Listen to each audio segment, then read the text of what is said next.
Hello friends, welcome to Civil Winners. I am Barinder Pratap Singh. I hope आप सब अच्छे होंगे और मेरे साथ मिलके अपने गोल्स अकम्प्लिश करने के लिए और मेहनत करने के लिए पूरे तरीके से तैयार होंगे। आई होप जो मैं अब वीडियोस डालूंगा आगे और जो आज हम पढ़ेंगे आपको समझ लगे और कोई इशू आए तो आप मुझे कमेंट सेक्शन में बेझिझक होके पूछ सकते हैं। So let's start with the subject that is environmental engineering. Environmental engineering.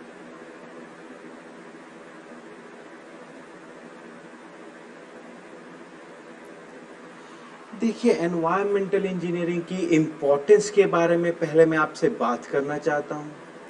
अगर मैं गेट की बात करूं तो गेट में 10 से 12 मार्क्स का इसमें से पेपर बन जाता है, ठीक है। और अगर स्टेट एग्जाम्स की बात करें तो स्टेट एग्जाम्स में 5 से 6 मार्क्स का पेपर हर बार इसमें से आता ही आता है। तो यहीं से आप अंदाजा लगा सकते हैं इस सब्जेक्ट की इंपॉर्टेंस का। अब एनवायरमेंट इंजीनियरिंग को अगर मैं 4 हिस्सों में बांटना चाहूं तो वो कौन कौन से होंगे? The first will be water, that comes under liquid. Environment में लिक्विड्स होते हैं, ठीक है। और इस सब्जेक्ट में हम वाटर सप्लाई के रिगार्डिंग बात करेंगे, सीवेज डिस्पोजल है, सीवेज ट्रीटमेंट के रिगार्डिंग बात करेंगे, जिसकी वजह से मैं कौन सा लेके चल रहा हूं? वाटर ही लेके चलूंगा इस चीज के रिगार्डिंग, ठीक है, लिक्विड में। नेक्स्ट इज सॉलिड्स, सॉलिड्स की बात करेंगे। Third is air. एनवायरनमेंट में क्या होता है? गैसेस होती हैं and air is made up of gases only, ठीक है। और साथ ही साथ और क्या होता है? साउंड के बारे में भी पढ़ेंगे कि डिफरेंट काइंड्स ऑफ साउंड, जैसे कि नॉइज पोल्यूशन हो गया, ठीक है, उसके बारे में पढ़ेंगे।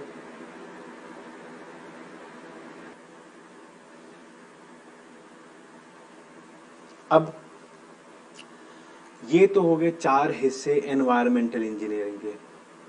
अब इन 4 हिस्सों को एक एक करके बताऊंगा कि इनमें क्या क्या एलिमेंट्स होते हैं, ठीक है। देखिए, पहले तो आता है वाटर। वाटर के बारे में मैं पहली चीज आपको बता दूं जो हम इसमें करेंगे, that is as an engineer हम क्या चाहते हैं कि पानी सप्लाई हो हर जगह, हर एक इंसान, सिटी में हर एक इंसान के पास पानी पहुंचे और जितनी उसकी रिक्वायरमेंट है, डिमांड है, उतना पानी उसके पास पहुंचना चाहिए, ठीक है। तो पहली चीज मैं कैलकुलेट क्या करूंगा? Water demand. जब तक मुझे डिमांड ही नहीं पता तो मैं कैसे बताऊंगा कि मुझे कितना अमाउंट ऑफ पानी सप्लाई करना है, ठीक है। अब दूसरी चीज इसके अंदर 2 चीजें आती हैं। पहली चीज पर कैपिटा डिमांड। देखिए, पर कैपिटा डिमांड क्या चीज होती है? एक इंसान को कितना अमाउंट ऑफ पानी की जरूरत पड़ती है एक दिन में एट एन एवरेज, उसको मैं क्या कहता हूं? पर कैपिटा डिमांड कह देता हूं, ठीक है। तो एग्जांपल अगर मैं लेता हूं, let's take an example of Ludhiana. Let's take an example Ludhiana. एक इंसान को अगर 10 लीटर पानी की जरूरत है तो क्या सिर्फ मुझे पानी को सप्लाई करने, कितना पानी सप्लाई करना है? 10 लीटर सप्लाई करना पड़ेगा? तो आप कहेंगे नहीं सर, हमें ये तो नहीं पता कि वो 10 लीटर तो एक आदमी की अमाउंट है जो उसको चाहिए, बट कितने वहां पे लोग रहते हैं उसके साथ जब तक मल्टीप्लाई नहीं करेंगे तब तक मैं नहीं बता सकता कि टोटल वाटर डिमांड कितनी है। समझ रहे हैं? तो इसी वजह से जब तक मैं यहां पे पॉपुलेशन के साथ कैलकुलेट नहीं करूंगा तब तक मुझे क्या नहीं पता चलेगा? टोटल डिमांड नहीं पता चलेगी। ठीक है, तो इसका मतलब है कि मुझे साथ के साथ क्या करना पड़ेगा, पॉपुलेशन भी कैलकुलेट करनी पड़ेगी कि कितनी पॉपुलेशन है। अब पॉपुलेशन भी कौन सी, ये सोचिए। देखिए, जब मैं एक वाटर सप्लाई या डिस्ट्रीब्यूशन सिस्टम बनाता हूं, वो डिस्ट्रीब्यूशन सिस्टम बहुत पैसे लगते हैं उसमें। क्यों? पाइप्स लगती हैं, पूरी एक डिस्ट्रीब्यूशन सिस्टम बनता है, सीरीज ऑफ पाइप्स लगती हैं। तो ये तो है नहीं कि आज इतनी प्रेजेंट पॉपुलेशन है उसको सेटिस्फाई करना ही हमारा एक गोल है, नहीं। हम चाहते हैं कि जो पाइप्स मैं डाल रहा हूं वो पाइप्स मिनिमम 15 से 20 साल तक डिमांड जो आए, 15 से 20 साल बाद जितनी पॉपुलेशन होगी उस पॉपुलेशन की वाटर डिमांड को भी वो सेटिस्फाई कर सके, यही चाहते हैं। अब वो पॉपुलेशन कितनी होगी 15 या 20 साल बाद, वो तो हमें नहीं पता। तो इसी वजह से यहां पे हम क्या लिखते हैं, अकेला पॉपुलेशन नहीं लिखते, वी कैलकुलेट पॉपुलेशन फोरकास्टिंग, कि हम एक एस्टिमेशन लगाते हैं कि 15 या 20 साल बाद कितना अमाउंट ऑफ पॉपुलेशन होगी। ठीक है, तो यहां पे ब्रैकेट में लिख देता हूं डिजाइन, ताकि आपको समय लग जाए। ठीक है, सेकंड चीज, अब मुझे ये तो समझ लग गया कि पानी कितना चाहिए, और मैंने उतना पानी ले भी लिया, इकट्ठा भी कर लिया। अब वो पानी को मैंने पंप आउट कर लिया वाटर बॉडी के साथ, वाटर बॉडी से। क्या मेरा काम खत्म हो गया एज एन इंजीनियर? नहीं।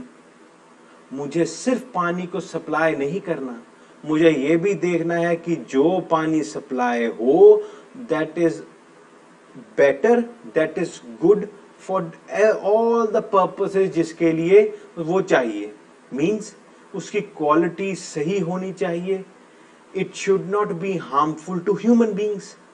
ठीक है, तो इसी वजह से हम जो पानी लिया वो पानी के हम कुछ क्वालिटी पैरामीटर्स को चेक करते हैं। वो चेक करने को मैं क्या कहता हूं, वाटर क्वालिटी पैरामीटर्स। ये पैरामीटर्स मैंने क्वालिटी पैरामीटर चेक कर लिए। अब मुझे पता चल गया कि इसमें कुछ ऐसे एलिमेंट्स हैं जो एलिमेंट्स लिमिट से ज्यादा हैं। वो एलिमेंट्स कैसे, मतलब पैरामीटर्स कौन से, जैसे डिफरेंट मेटल हो गया, ऑर्गेनिक मैटर हो गया, या डिफरेंट कलर ज्यादा हो गया। वो सारी पैरामीटर्स को मुझे चेक करना पड़ेगा कि अगर वो लिमिट से ज्यादा हैं तो ये हार्मफुल हो सकता है ह्यूमन बींग्स के लिए।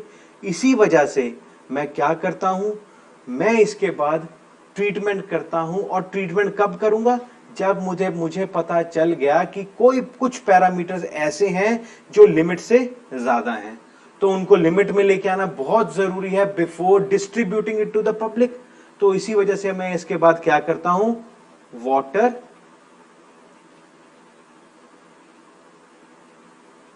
ट्रीटमेंट करता हूं। वाटर ट्रीटमेंट हो गया। क्या यहां पर अब एज इंजीनियर हमारा काम खत्म हो गया? नहीं। अब ट्रीटमेंट के बाद क्या करेंगे, डिस्ट्रीब्यूट भी तो करेंगे। So now the next part is water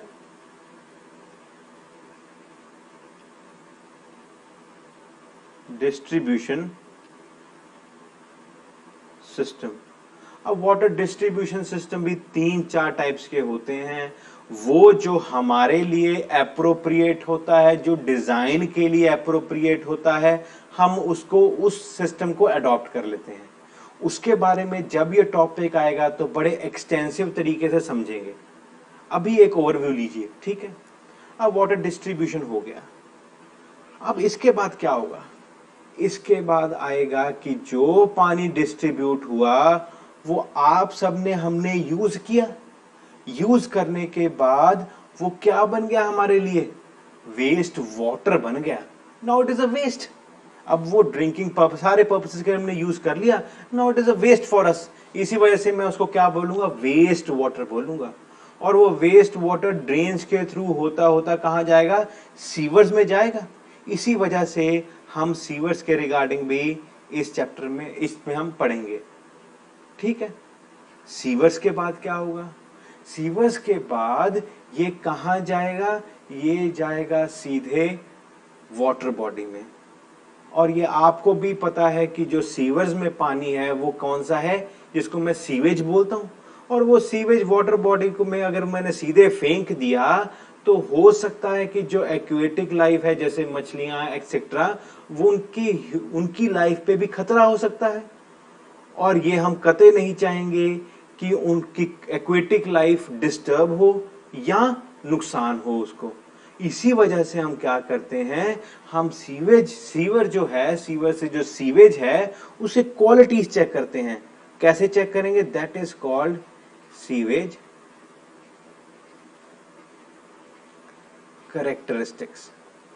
यहां पे मैं आपको एक चीज समझा दूं, वो ये कि यहां पे जो सीवेज कैरेक्टरिस्टिक्स है ये मैं किस लिए यूज कर रहा हूं, ताकि मैं पानी को डंप कर सकूं, फेंक सकूं, किसमें?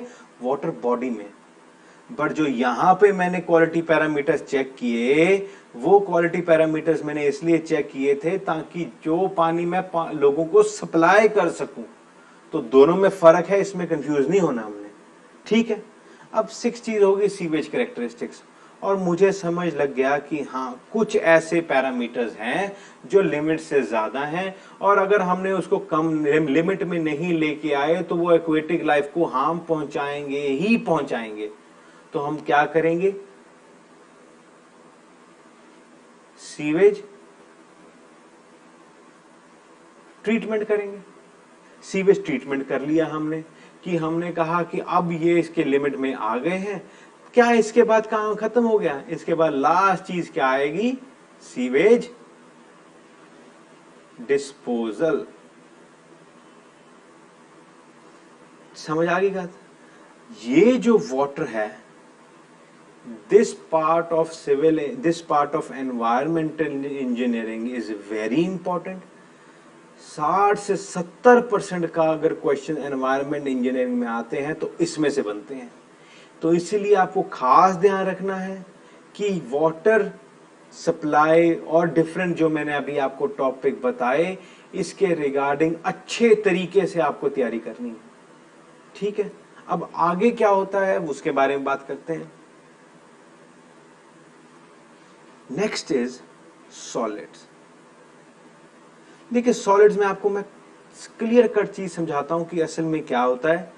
We study only those solids which are harmful to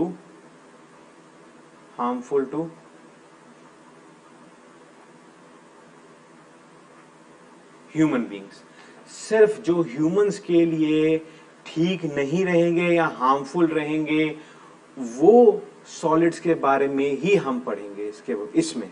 ठीक है, और वो कौन से होते हैं? मेनली म्यूनिसिपल सॉलिड वेस्ट, जिसको मैं MSW भी कह देता हूं। ये MSW क्या चीज है? दिस इज, ये जो गार्बेज हम यूज करते हैं, जो गार्बेज होता है, प्रोड्यूस होता है, वो सॉलिड्स के अंदर, म्यूनिसिपल सॉलिड वेस्ट के अंदर आता है। अब उसकी डंपिंग, उसका डिस्पोजल, उसकी डीकंपोजिशन ठीक तरीके से हो, which are not harmful in the longer run to the human being, उसके बारे में ध्यान रखा जाता है। ये सॉलिड टॉपिक के अंदर ये सारी चीजें समझाई जाती हैं। ठीक है, नेक्स्ट इज एयर। एयर में देखिए, एयर में मेनली हम एक चीज पढ़ेंगे, that is air pollution. Air pollution क्या होता है? जो इसके अंदर हम क्या पढ़ेंगे, डिफरेंट पॉल्यूटेंट्स कौन कौन से होते हैं, प्राइमरी सेकेंडरी पॉल्यूटेंट्स होते हैं। उसके बाद हाउ टू कंट्रोल इट, या control measures, whatever you want to write, how to control it, इसके बारे में पढ़ेंगे। ठीक है, नेक्स्ट इज साउंड। साउंड में हम नॉइज पॉल्यूशन पढ़ेंगे। नॉइज पॉल्यूशन, साउंड के अंदर हम सिर्फ वो साउंड्स के बारे में बात करेंगे जो हमारे कानों को हमें पसंद नहीं है, सिर्फ उसकी बात करेंगे, एंड दैट उसी को हम कहते हैं नॉइस पोल्यूशन। तो एक तो होगा नॉइस पोल्यूशन और साथ के साथ क्या पढ़ेंगे, measures taken to control it. समझ आ गई? यही चीजें हैं, एक ओवरव्यू दिया है कि एनवायरनमेंट इंजीनियरिंग में हम क्या क्या चीजें पढ़ेंगे। आई होप आप मेरे साथ और अगली वीडियोस में भी बने रहेंगे और हम साथ इस एनवायरनमेंट इंजीनियरिंग के जितने वीडियोस मैं प्रोवाइड करता हूं वो हम साथ मेहनत से साथ साथ पढ़ेंगे। ठीक है, कोई प्रॉब्लम आए तो आप मुझे कमेंट सेक्शन में पूछ सकते हैं। मेरी पूरी कोशिश होगी कि मैं आपको सारे क्वेरीज का जवाब दे सकूं। Thank you so much. अगली वीडियो में मिलते हैं।